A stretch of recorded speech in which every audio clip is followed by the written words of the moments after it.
আৰু এই মুহূৰ্তত আহি পৰিছে অসমবাসী ৰাইজখনে কেৱল গুৰুত্বপূৰ্ণ খবৰ। অসমৰ লাখ লাখ ধনী দুখীয়া পৰিয়ালৰ বাবে এটা ডাঙৰ খবৰ, অৰ্থাৎ ৰাজ্যত পুনৰ গেছ চিলিণ্ডাৰৰ দাম বৃদ্ধি হৈছে। কিন্তু কোনটো জিলাত কিমান টকালৈকে বৃদ্ধি হৈছে সবিশেষ জানিব। লগতে অৰুণোদয় আঁচনিৰ টকাৰ পৰা আৰম্ভ কৰি আত্মসহায়ক গোট আৰু চৰকাৰী ঘৰক লৈ মুখ্যমন্ত্ৰীয়ে 5টাকৈ নতুন আঁচনি ঘোষণা কৰিলে। লগতে ৰাজ্যৰ লাখ লাখ দুখীয়া পৰিয়ালক চৰকাৰে দিব 5 লাখ টকা। কিন্তু কি আঁচনি, কেনেকৈ আবেদন কৰিব সবিশেষ জানিব এইটো ভিডিঅ'ৰ মাধ্যমত। গতিকে ভিডিঅ'টো সম্পূৰ্ণকৈ চাওক আৰু ভালদৰে বুজি লওক। তবলক ভিডিঅ'টো আৰম্ভ কৰোঁ। আৰু আজিৰ প্ৰথমটো খবৰ হৈছে ৰাজ্যত পুনৰ গেছ চিলিণ্ডাৰৰ দাম বৃদ্ধি হৈছে। কিন্তু কোনটো জিলাত কিমান টকালৈকে বৃদ্ধি হৈছে গেছ চিলিণ্ডাৰৰ দাম, নতুন এটা আপডেট আহিছে। পোনপ্ৰথমতে আপডেটটো এবাৰ চাই লওক। বন্ধুসকল, 3 মাহৰ ভিতৰত দ্বিতীয়বাৰলৈ বৃদ্ধি পালে LPGৰ মূল্য। ঘৰুৱা ৰন্ধন গেছৰ চিলিণ্ডাৰৰ দাম বৃদ্ধি পালে 29 টকাকৈ ৰাজ্যত।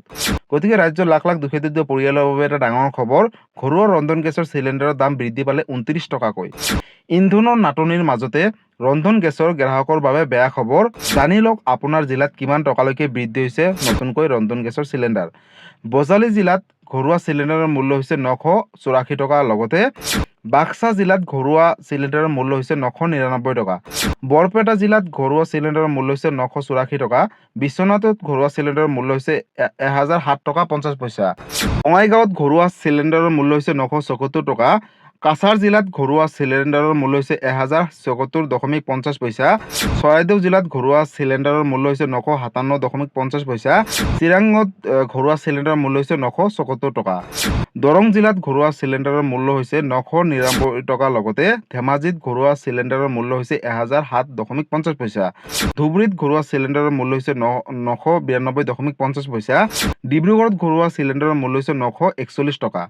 ডিমা হাছাওত ঘৰুৱা চিলিণ্ডাৰৰ মূল্য হৈছে 1150 পইচা। লগতে গোৱালপাৰা ঘৰুৱা চিলিণ্ডাৰৰ মূল্য হৈছে 975.50 পইচা।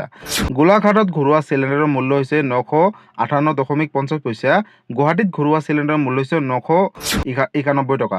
হাইলাকান্দিত ঘৰুৱা চিলিণ্ডাৰৰ মূল্য হৈছে 1085 টকা। লগতে হোজাই জিলাত ঘৰুৱা চিলিণ্ডাৰৰ মূল্য হৈছে 1014 টকাকৈ। যোৰহাটত ঘৰুৱা চিলিণ্ডাৰৰ মূল্য হৈছে 957.50 পইচাকৈ। লগতে কামৰূপ মেট্ৰত ঘৰুৱা চিলিণ্ডাৰৰ দাম হৈছে 991 টকাকৈ। কাৰ্বি আংলঙত ঘৰুৱা চিলিণ্ডাৰৰ 974 টকা। লগতে শ্ৰীভূমিত ঘৰুৱা চিলিণ্ডাৰৰ মূল্য হৈছে 1093.50 পইচা। কোকৰাঝাৰত ঘৰুৱা চিলিণ্ডাৰৰ দাম হৈছে 974 টকা। লখিমপুৰত ঘৰুৱা চিলিণ্ডাৰৰ মূল্য হৈছে 1007.50 পইচা। মাজুলীত ঘৰুৱা চিলিণ্ডাৰৰ মূল্য হৈছে 958.50 পইচা। মৰিগাঁৱত ঘৰুৱা চিলিণ্ডাৰৰ মূল্য হৈছে 1001.50 পইচা। নগাঁৱত ঘৰুৱা চিলিণ্ডাৰৰ মূল্য হৈছে 1014 টকা। নলবাৰীত ঘৰুৱা চিলিণ্ডাৰৰ মূল্য হৈছে 999.50 পইচা। দক্ষিণ শালমাৰাত 992 টকা 50 পইচা। শিৱসাগৰত ঘৰুৱা চিলিণ্ডাৰৰ মূল্য 949.50 পইচা। শোণিতপুৰত 1007.50 পইচা। তিনিচুকীয়া জিলাত ঘৰুৱা চিলিণ্ডাৰৰ নতুন মূল্য হৈছে 941 টকা। লগতে ওদালগুৰি জিলাত নতুন গেছ চিলিণ্ডাৰৰ মূল্য হৈছে 1007.50 পইচা। আৰু পশ্চিম কাৰ্বি আংলঙত ঘৰুৱা চিলিণ্ডাৰৰ মূল্য হ'লগৈ 1014 টকাকৈ। গতিকে বন্ধুসকল, আপোনালোকৰ জিলাত কিমান টকালৈকে বৃদ্ধি হৈছে বা আপুনি কোনখন জিলাৰ পৰা কৈ আছে আপোনালোকৰ গেছ চিলিণ্ডাৰৰ দাম কিমান টকালৈকে হ'লগে, আপোনালোকে এটা মৰমৰে কমেণ্ট কৰি জনাবলৈ নাপাহৰিব। লগতে এই ভিডিঅ'টো ৰাজ্যৰ সকলো মহিলাসকলৰ মাজলৈ শ্বেয়াৰ কৰি দিব। আৰু আজিৰ পৰৱৰ্তী খবৰটো হৈছে অৰুণোদয় আঁচনিৰ পৰা আৰম্ভ কৰি মুখ্যমন্ত্ৰীয়ে আজি কেইবাটাও বৃহৎ মন্তব্য কৰিলে। বন্ধুসকল চাওক, অহা 10 তাৰিখে আপোনালোকে অৰুণোদয় আঁচনিৰ টকাটো পাবনে নাই। পোনপ্ৰথমতে আপডেটটো এবাৰ চাই লওক। ইয়াতে চাওক 10 তাৰিখ পেঞ্চন আৰু অৰুণোদয় আঁচনিৰ দিন, অৰ্থাৎ 10 তাৰিখে, অৰ্থাৎ প্ৰতি মাহৰ 10 তাৰিখে পূৰ্বতে অৰুণোদয় আঁচনিৰ জৰিয়তে মহিলাসকলৰ বেংক একাউণ্টত 1250 টকাকৈ দি আহিছিলে। লগতে কেইবাটাও আঁচনিৰ ধনমো কিন্তু প্ৰতি মাহৰ 10 তাৰিখে দি আহিছিলে। কিন্তু যোৱা কেইমাহমান পূৰ্বতে অৰুণোদয় আঁচনিৰ জৰিয়তে মহিলাসকলৰ বেংকত এককালীন চৰকাৰে 9000 টকাকৈ প্ৰেৰণ কৰিছিলে। তাৰ পাছতে অসমত যিহেতু বিধানসভা নিৰ্বাচন হ'ল আৰু নিৰ্বাচনৰ সময়ত মুখ্যমন্ত্ৰীয়ে প্ৰতিশ্ৰুতি দিছিলে যে যিসকল অৰুণোদয় আঁচনি হিতাধিকাৰী আছে তেওঁলোকক পৰ্যায়ক্ৰমে 3000 টকালৈকে বৃদ্ধি কৰিব বুলি ঘোষণা কৰিছিলে। কিন্তু এই 3000 টকাকৈ কেতিয়াৰ পৰা দিব? চাওক বন্ধুসকল, ইতিমধ্যে চৰকাৰৰ নতুন কেবিনেট বৈঠকত নতুনকৈ মন্ত্ৰীসভা গঠন হ'ল আৰু অৰুণোদয় আঁচনিৰ টকাটো অতি শীঘ্ৰেই মহিলাসকলৰ বেংক একাউণ্টত দিবলৈ গৈ আছে চৰকাৰে। তাৰ বাবে মহিলাসকলে বেংকৰ লগত আধাৰ কাৰ্ড লিংক ৰাখক, DBT লিংক ৰাখক। তাৰ পিছত চৰকাৰে হঠাৎ এদিন ডেট ঘোষণা কৰিব আৰু সেই ডেট মতে আপোনালোকৰ বেংক একাউণ্টত 3000 টকাকৈ অৰুণোদয় আঁচনিৰ জৰিয়তে সোমাব। কিন্তু চৰকাৰে এতিয়ালৈকে অফিচিয়েলি ডেট ঘোষণা কৰা নাই। লগতে যিসকল দুখীয়া পৰিয়াল অৰ্থাৎ চৰকাৰী ঘৰ পোৱা নাই তেওঁলোকৰ বাবে এটা ভাল খবৰ। ৰাজ্যত নতুনকৈ 15 লাখ অতিৰিক্ত পৰিয়ালে লাভ কৰিব চৰকাৰী পকীঘৰ, অৰ্থাৎ ৰেচন কাৰ্ড আধাৰ কাৰ্ড থাকিলে লাভ কৰিব চৰকাৰী পকীঘৰ। যদি আপোনালোকে পোৱা নাই তেনেহ'লে এটা অত্যন্ত সুখবৰ। কাৰণ ৰাজ্যত কোনো এগৰাকী মহিলা যাতে কেঁচা ঘৰত থাকিব নালাগে বা কোনো এগৰাকী পৰিয়ালে কেঁচা ঘৰত থাকিব নালাগে, তাক লৈ মুখ্যমন্ত্ৰী ডক্টৰ হিমন্ত বিশ্ব শৰ্মাই কেইবাটাও বৃহৎ মন্তব্য কৰিছে ৰাজ্যবাসীৰ বাবে। লগতে বন্ধুসকল, ৰাজ্যৰ যিসকল আত্মসহায়ক মহিলা আছে তেওঁলোকৰ বাবে এটা ভাল খবৰ, কাৰণ তেওঁলোকক পৰৱৰ্তী কিস্তিত দিব 25,000কৈ টকা। তাৰ বাবে তেওঁলোকে যি 10,000কৈ পাইছিলে, এই 10,000 টকাকৈ ভালকৈ ব্যৱহাৰ কৰক বা ভাল বিজনেছত খটুৱাওক, তেনেহ'লে পৰৱৰ্তী কিস্তিত 25,000 টকাকৈ লাভ কৰিবলৈ সক্ষম হ'ব। গতিকে আজি আছিলে এইটো এটা ডাঙৰ আপডেট। এই ভিডিঅ'টো সকলোৰে মাজলৈ শ্বেয়াৰ কৰি দিব। আৰু আজিৰ পৰৱৰ্তী খবৰটো হৈছে চৰকাৰে দিব 5 লাখ টকাকৈ। কিন্তু এই টকা কিহৰ বাবে দিব, কোনে কোনে লাভ কৰিব, সবিশেষ আপডেটটো এবাৰ চাই লওক। ৰাজ্যৰ লাখ লাখ দৰিদ্ৰ পৰিয়াললৈ আহি গ'ল ভাল খবৰ। প্ৰতিটো দৰিদ্ৰ পৰিয়ালে লাভ কৰিব 5 লাখ টকাৰ অৰ্থ সাহায্য PMJAY কাৰ্ডৰ জৰিয়তে। ৰাজ্যৰ লাখ লাখ পৰিয়ালৰ বাবে আহি গ'ল এটা ভাল খবৰ। প্ৰতিটো ৰাজ্যৰ দৰিদ্ৰ পৰিয়ালে লাভ কৰিব এতিয়াৰে পৰা 5 লাখ টকাৰ অৰ্থ সাহায্য। নিম্ন আয়ৰ পৰিয়াললৈ চৰকাৰৰ ডাঙৰ সিদ্ধান্ত গ্ৰহণ কৰিছে, অৰ্থাৎ লাখ লাখ পৰিয়ালৰ বাবে এটা সুখবৰ। এতিয়াৰে পৰা নিম্ন আয়ৰ পৰিয়ালে লাভ কৰিব বছৰি 5 লাখ টকাৰ চিকিৎসা। শীঘ্ৰেই আপুনি বনাই লওক PMJAY কাৰ্ড। আৰু এই কাৰ্ড কেনেকৈ বনাব, সমগ্ৰ প্ৰক্ৰিয়া একেলগে চাওক। PM জন আৰোগ্য যোজনা কাৰ্ড থাকিলে প্ৰতিটো পৰিয়ালে বছৰি 5 লাখ টকাৰ বিনামূলীয়াকৈ চিকিৎসা সেৱা লাভ কৰিব। অসম চৰকাৰৰ চিকিৎসা শিক্ষা আৰু গৱেষণা বিভাগে এই ডাঙৰ ঘোষণা গ্ৰহণ কৰিছে। প্ৰধানমন্ত্ৰী জন আৰোগ্য যোজনা আৰু মুখ্যমন্ত্ৰী জন আৰোগ্য যোজনাৰ অধীনত সুবিধাখিনি লাভ কৰিব।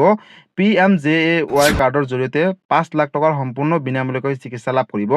চিকিৎসাৰ বৃহৎ খৰচৰ পৰা এতিয়াৰে পৰা দৰিদ্ৰ পৰিয়ালে বহুখিনি সহায় লাভ কৰিব। আজিয়ে আপোনাৰ নিকটতম স্বাস্থ্য কেন্দ্ৰৰ সৈতে যোগাযোগ কৰক।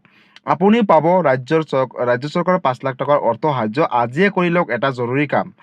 আজিয়ে কৰি লওক এটা অতিকৈ বিশেষ জৰুৰী কাম, আৰু কৰিলে কিন্তু লাভ কৰিব 5 লাখ টকা পৰ্যন্ত। বাৰ্ষিক আয় কম থকা প্ৰতিটো পৰিয়ালে লাভ কৰিব এই সুবিধা।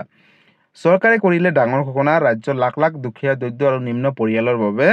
শীঘ্ৰেই আপুনি বনাই লওক PMJAY কাৰ্ড। আৰু এই কাৰ্ড কেনেকৈ বনাব আগলৈ চাওক।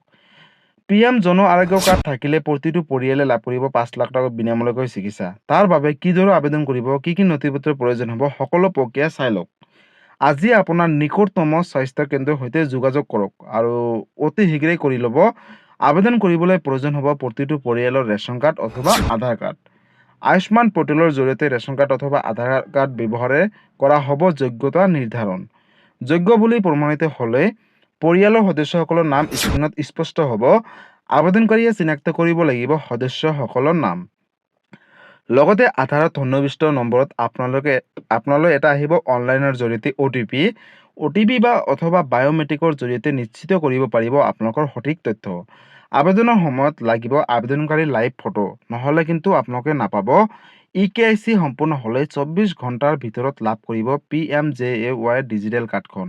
চৰকাৰী হাস্পতালত আয়ুষ্মান কাউণ্টাৰলৈ গৈ আয়ুষ্মান মিত্ৰৰ সহায়ত অতি ক্ষীপ্ৰতাৰে সক্ৰিয় কৰিব পাৰিব এই কাৰ্ডখন। গতিকে ৰাজ্যৰ লাখ লাখ দুখীয়া, দৰিদ্ৰ আৰু মধ্যবিত্ত পৰিয়ালৰ বাবে এটা ডাঙৰ খবৰ, কিয়নো এতিয়াৰে পৰা আপোনালোকে কোনো ধৰণৰ চিন্তা কৰিব নালাগে। কিয়নো যদি আপোনালোকে PMJAY কাৰ্ডখন বনাই লয়, তেনেহ'লে কিন্তু আপোনালোকে বছৰি 5 লাখ টকাৰ বিনামূলীয়াকৈ চিকিৎসা সেৱা লাভ কৰিব পাৰিব। লগতে বন্ধুসকল, বহু পৰিয়াল আছে ডাঙৰ বেমাৰ হ'লে হয়তো তেওঁলোকে পইচাৰ অভাৱত ভাল মেডিকেল কলেজত বা ভাল প্ৰাইভেট হস্পিটেলত দেখাব নোৱাৰে। পইচাৰ অভাৱত তেওঁলোকে হয়তো ঘৰতে থাকিবলগীয়া হয় কষ্ট কৰি। কিন্তু এতিয়াৰ পৰা সেই কষ্টটো নহ'ব।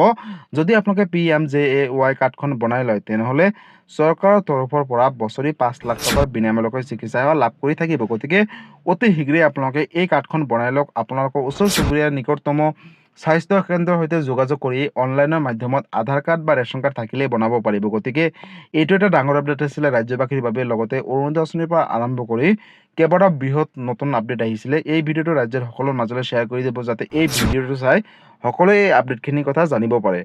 গতিকে বন্ধুসকল, আজি আছিলে এইটো এটা ইনফৰ্মেটিভ ভিডিঅ' আৰু গুৰুত্বপূৰ্ণ খবৰ। ভিডিঅ'টো চাই কেনেকুৱা পালে, যদি ভাল পালে চেনেলটোত নতুনকৈ আহিছে চেনেলটো ছাবস্ক্ৰাইব কৰিব, লাইক কৰিব। কিবা সুধিবলগীয়া বা জানিবলগীয়া আপোনালোকে মোক কমেণ্ট কৰি জনাব, মই নিশ্চয় ৰিপ্লাই দিবলৈ চেষ্টা কৰিম। লগতে এই ভিডিঅ'টো ৰাজ্যৰ সকলো মহিলাসকলৰ মাজলৈ শ্বেয়াৰ কৰি দিব। ধন্যবাদ। জয় আই অসম।